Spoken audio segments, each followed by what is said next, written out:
You're listening to the Strategic Foresight for Asia podcast.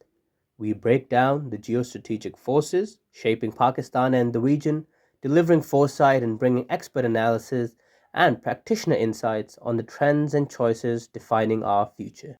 Assalamu alaikum, everyone. Welcome to another StrafAsia podcast. I am joined today by feminist climate activist and community organizer Ameera Adil. Those of you who have been following her work on social media in general, she has been a fantastic addition or a fantastic leader, actually, not addition. She's been a brilliant leader in this entire area with her work, with her climate background, also with her work on feminist issues. And today we're really thrilled to have her here with us because I wanted to discuss an issue with her, which is, I think, under discussed.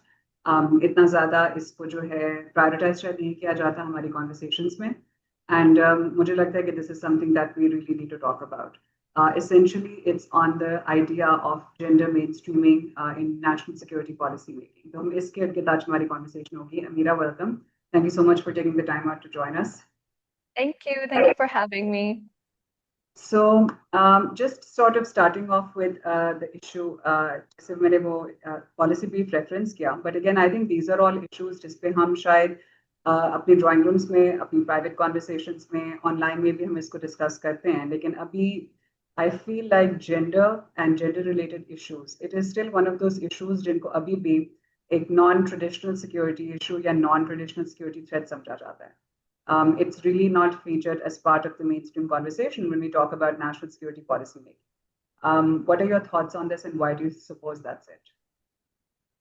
Okay, but let me first ask you what you mean by security, because I feel like पूरे पाकिस्तान में जब हम national security की बात करते हैं ना तो it's such a masculinized and kind of co-opted term जो सिर्फ अगर आप military से associated हो या defense से associated हो तो तब आपके ओपिनियन वैलिड है इसके ऊपर. अगर आप बॉम्ब्स को नेम कर सकते हो, अगर आप मिसाइल्स को नेम कर सकते हो, तब आप नेशनल सिक्योरिटी की बात कर सकते हो. But like then even the fact that we assigned the term traditional security and non-traditional security to these important, very important things, wo chalo non-traditional security, why are they non-traditional? Aren't they like the essence of life itself? So I want to ask you, like, why do you think that they have co-opted the word security so much? I completely agree. Actually, you're right, because every time we start a conversation on security, it's sort of like matlab ye ki preconceived idea, na, it's taken for granted. That security means, to use the framing that we've all grown up with and that we're all familiar with, whatever protects your country in terms of, the military sense, right? So you're talking about security at the borders, you're talking about security threats and issues, lekin aise issues जो बिल्कुल आप ठीक कह रहे हो that are directly related to life. Gender is just one of them. Climate, for example, right? Water security, food security. Lekin somehow हमारे यहाँ, and not just in Pakistan, I think in South Asia in general, perhaps in other countries as well, but definitely in South Asia, these issues there's actually a separate term. They're identified as non-traditional security threats, which implies कि इनको ये इनके बारे में सोचना इतना essential नहीं है, ये इतने pressing issues नहीं हैं, which is unbelievable. Because when you think about, just as an example, जब आप climate के बारे में सोचते हैं, the recent years, the way that we have been dealing with the effects of climate change, not just Pakistan, not just South Asia, all over the world, उसके बावजूद भी अगर climate को एक non-existential threat नहीं समझा जा रहा, तो ये problematic बात है. So I think yes, इसका मतलब है कि हमारे यहाँ जो national security या security threats के बारे में जो thinking है, वो बहुत ज़्यादा एक militarized किस्म की thinking है.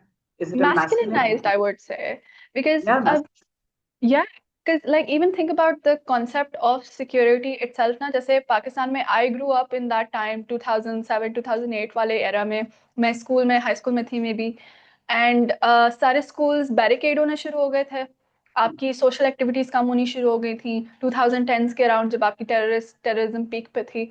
And that created an environment of that we call securitization, but that securitization directly impacted the way that we build community and connect with each other.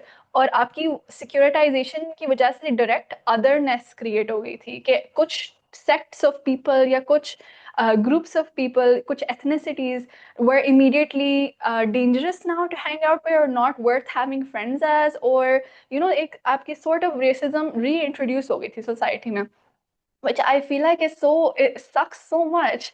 So I genuinely think कि जब हम gender main streaming specially security sense में करते हैं, हमारी understanding security की ही इतनी मैस्कुलिनाइज्ड है कि उसमें इवन अगर औरतें ऐड हो भी जाती हैं, they are going to have to conform to patriarchal norms that are within like normal within national security conversations, and if they don't, then that conversation is irrelevant for the national security of Pakistan. So what is the opposite of security? I would say I think हमें उस sense में भी देखना चाहिए कि अगर हम security की तरफ इतना ज़्यादा resources spend कर रहे हैं, time spend कर रहे हैं, energy spend कर रहे हैं, who is this benefiting really? What are we doing this for? And what are the outcomes that we hope to achieve by having security in our country in the first place? And who is allowed to benefit from that security? Because अभी तक तो जो cantt में है, जो base में है, वो secure होते हैं सिर्फ, but nobody else is really secure. अच्छा, so let me ask you, ये जो हमारी जैसे, so going back to this thinking around why we define security in certain ways, right? So agar to, it's not as if we accept it or absorbed it unless at the back of our minds we already felt yes, this is the correct framing of security, right? So just as an example, I think it leads to, or it goes back to the way that we, in general, the way that we see women and the work that women do and how they contribute to the household, how they contribute to society, जो traditional roles हैं औरतों के, right? And I know that a lot of people who are watching this are now going to start thinking, oh, you're talking about, in terms of those typical issues, but this is very much an issue. Just think about it. I want everybody watching this right now to just think about अपने घरों में, growing up, whether you're a man, whether you're a woman, boy or girl. How have you observed the way that the women or the girls in your house have been allocated responsibility, how they have contributed to the household compared to how others have contributed to it? And the reason that I ask this is because one of the things that we have discussed, and we talked about this and written about this, is कि gender को शायद एक non-traditional security issue, इसमें भी शायद समझा जाता है, because when we look at the way we see the female contributing to society and to the household in general, उसके रोल को और उसके काम को taken for granted, it's taken for granted, and उसको शायद उस वजह से minimize किया जाता है, तो उससे related जो issues है उनको शायद priority नहीं दी जाती. Just as an example, घर पे अगर आप कोई काम कर रहे हैं, so औरत की responsibility, if you have a working woman, वो सारा दिन job करती है, ठीक है, at the end of the day when she comes home, she still has to take care of, in most households, सबकी बात नहीं करी, majority households में क्या होता है, उसको घर आकर उसको बच्चों को भी देखना है, if she has children, उसको खाने की भी तैयारी करनी है, उसको देखना है कि बाकी सारी चीजें जो सेटल्ड हैं सब कुछ हुआ है कि नहीं, and then not just physical labor, right, Ameera, it's also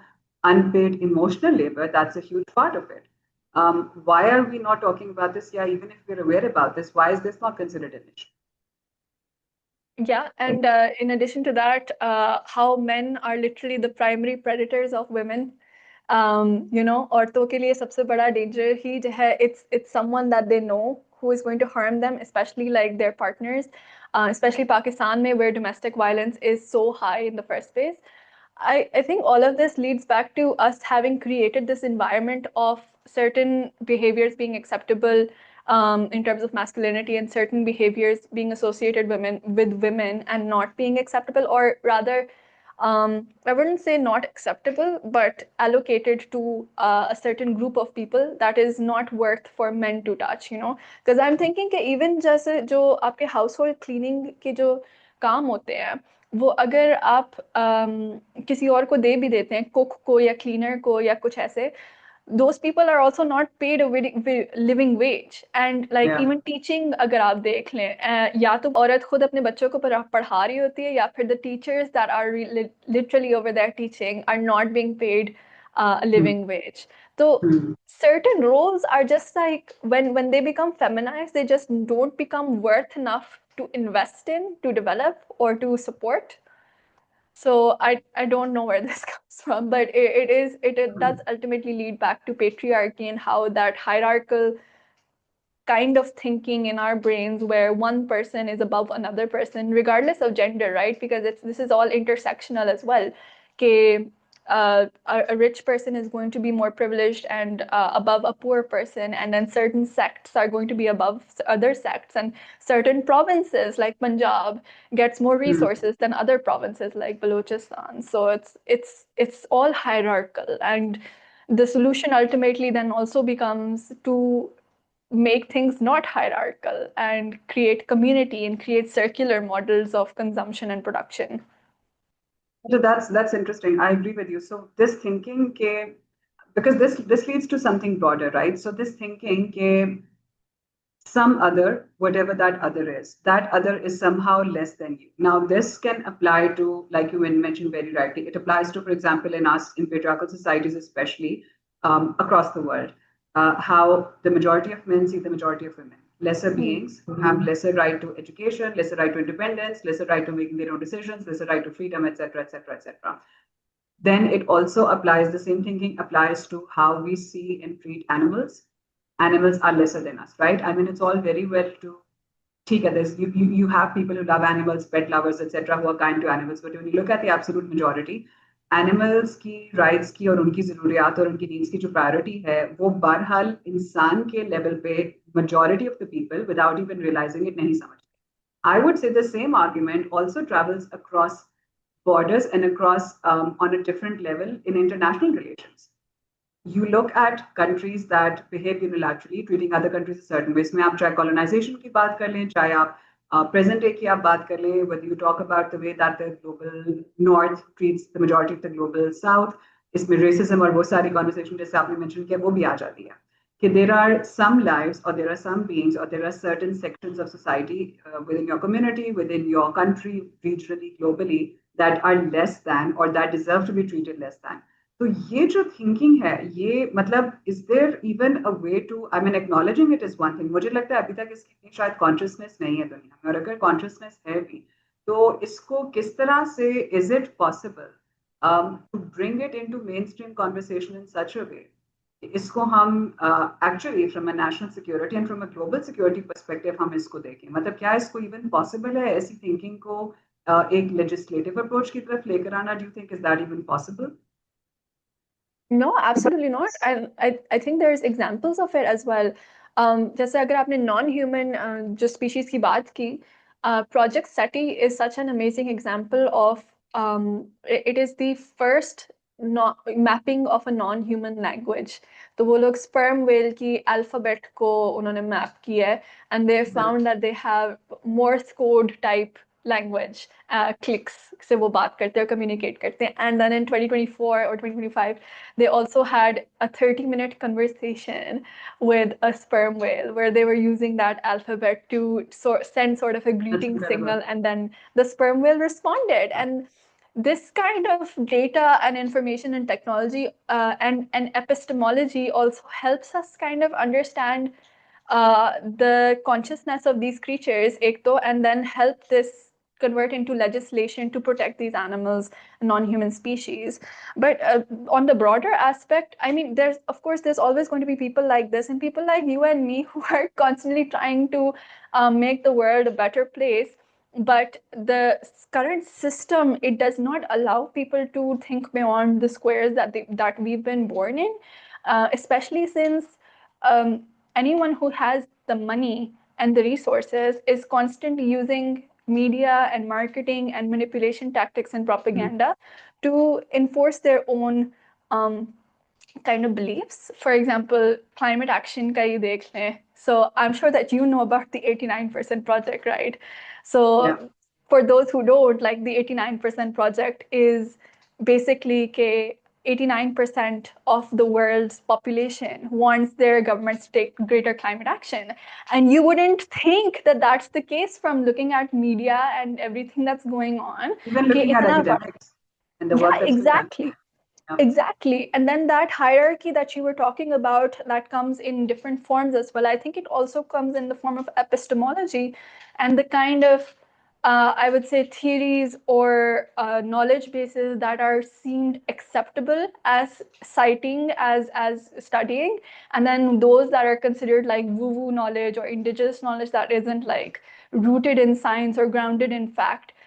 And मैंने कुछ दिनों पहले एक पोस्ट भी बनाया था ना about intelligence and how we think a certain form of intelligence is the highest form of intelligence. कि अगर कोई मैथ में बिल्कुल perfect हो गया, फिजिक्स में बिल्कुल perfect होगा, उसको नोबेल प्राइज मिला होगा, that's the most intelligent person on earth. या IQ जिसका सबसे highest है, that's the most intelligent person on earth. But intelligence cannot be hierarchical. Like we cannot do what a spider can, right? We cannot build the web, and we cannot maintain an ecosystem like that. We cannot produce oxygen like a tree can or a phytoplankton can. And we're dismissing that as functions that are not rooted in intelligence, even though we're consciously affecting those functions. Like for example, agar hum ocean ki baat karte hain, talking back on the sperm whale thing, if someone did not do this work to protect sperm whales, whale poop goes down in like वो ocean ecosystem में merge होके it feeds the phytoplankton that then creates the oxygen that we have, and it creates 70% of the oxygen that we have on Earth. And if you're not protecting the whales, then you are actively killing yourself. So it's like if we're not respecting all of these non-human creatures and the world around us and the resources around us, we are actively not respecting our own existence as well. And that's what men do. Men do not respect their own existence because women is where they come from. They're not respecting their own origin. So then let me ask you, is it enough to say, or is it a good enough excuse to say for somebody to say, I am not aware of these issues? Just for example, using the study the experiment that they did, right? So, and why it's important to protect them, because it feeds into this entire life cycle, just may humans be affected. So is it enough now if I were to take this conversation to others, ठीक है, तो बहुत सारे लोग ये कहेंगे अच्छा हमें तो इसके बारे में पता ही नहीं था, तो इसलिए हमें नहीं लगा कि it's important to advocate for these issues, etc.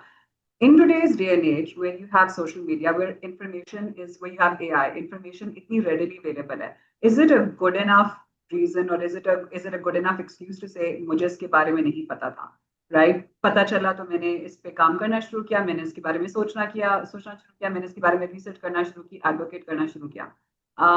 The reason I ask is I don't think that it's good enough. मुझे लगता है कि across generations, you don't have to be a younger generation, somebody who's very adept at using social media or something, to say कि मुझे अपने आप को aware करना issues के बारे में. What do you think?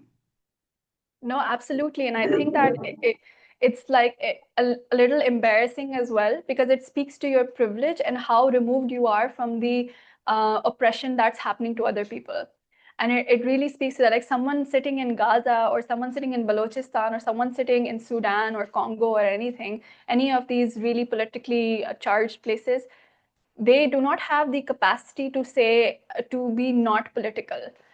They have to be political, and they have to participate and partake in a lot of things that are happening around them. They can't sit in their houses and be like, oh, I can ignore this and focus on my own child and my own family and just like focus on protecting my peace and stuff. I feel like that's a very privileged take, and it speaks to your lack of empathy for other people around you, because absolutely, yeah, so many people are suffering. Why do you get to not suffer?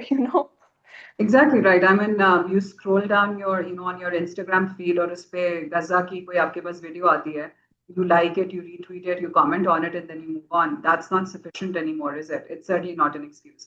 So, do you feel do you think this ये जो एक we talked about this before as well, हमारी ये conversation हो चुकी है कि हमें लग रहा है कि पिछले 2-3 सालों में especially, maybe because of the way that the world seems to be sort of just imploding around us in so many in so many issues, कि एक जनरली एक कॉन्शियसनेस बढ़ना शुरू हो गई है. और हमारी इनिशियली बात हुई थी, हमें लगा था कि शायद, जैसे मुझे लगा था कि ये शायद एक younger generation का है, because they take up this cause, and then you pointed out very rightly it's not just the younger generation that's caring about these issues.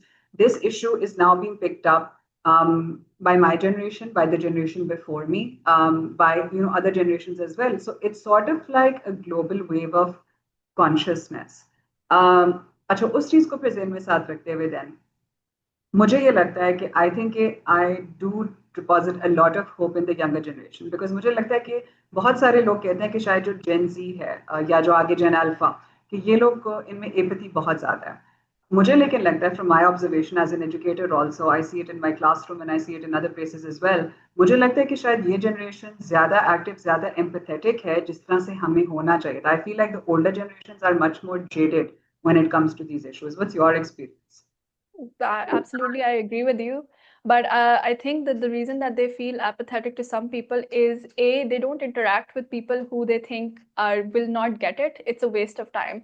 Much like अभी जो मैंने अपने community new वाली create की है Good Future Network, one of the requirements is to be feminist. And the sole reason for that is because I don't want to waste time convincing people about feminism, because ये conversation पुरानी हो गई है. And I can't have productive conversations with people who don't believe in my right to have a good life and have a decent standard of living. So I think the younger generation is a lot like that. They do not interact with people who are going to waste their time, which is most adults, unfortunately. And dusra, unfortunately, I also think when you are empathetic and you have a lot of information incoming about the world, that does kind of get you really overwhelmed. And people who do not know how to take action, especially younger people, they are going to get closed off, because you also have to think about your survival as a human being, even in your own household, right? So yeah, so I don't blame them, because I've also seen the people who are kind of apathetic, they're also not standing in the way of people who are actively trying to do something. And also like it's बहुत matter करती है, सही कह रहे हैं. Yeah. Also, it's like younger men who are kind of getting more right wing, but I don't see younger women getting right wing at all. So वो gender divide इतना ज़्यादा हो गया because nobody's taking shit anymore. Nobody's taking anyone's oppression anymore, and I love that for them. Anybody's guff anymore. I agree. Okay, this is a great conversation, and I think we've touched upon काफी सारे areas that merit further discussion. So what we'll do is I would love to actually have you again on the StrafAsia podcast. मेरे ख्याल में बहुत सारे और ऐसे issues हैं जो हमें और इन issues पे बात करने की ज़रूरत है, because again, especially ये जो idea है ना about the collective consciousness और इसको किस तरह से explore किया जा सकता है, बेहतर कैसे किया जा सकता है. So thank you so much, Ameera, for joining us. Thank you for taking out the time to share your views. And we will come back at StrafAsia viewers audience with another podcast soon, including another one with Ameera Adil very soon. Thank you so much for joining us. Thank you. Bye. See you soon.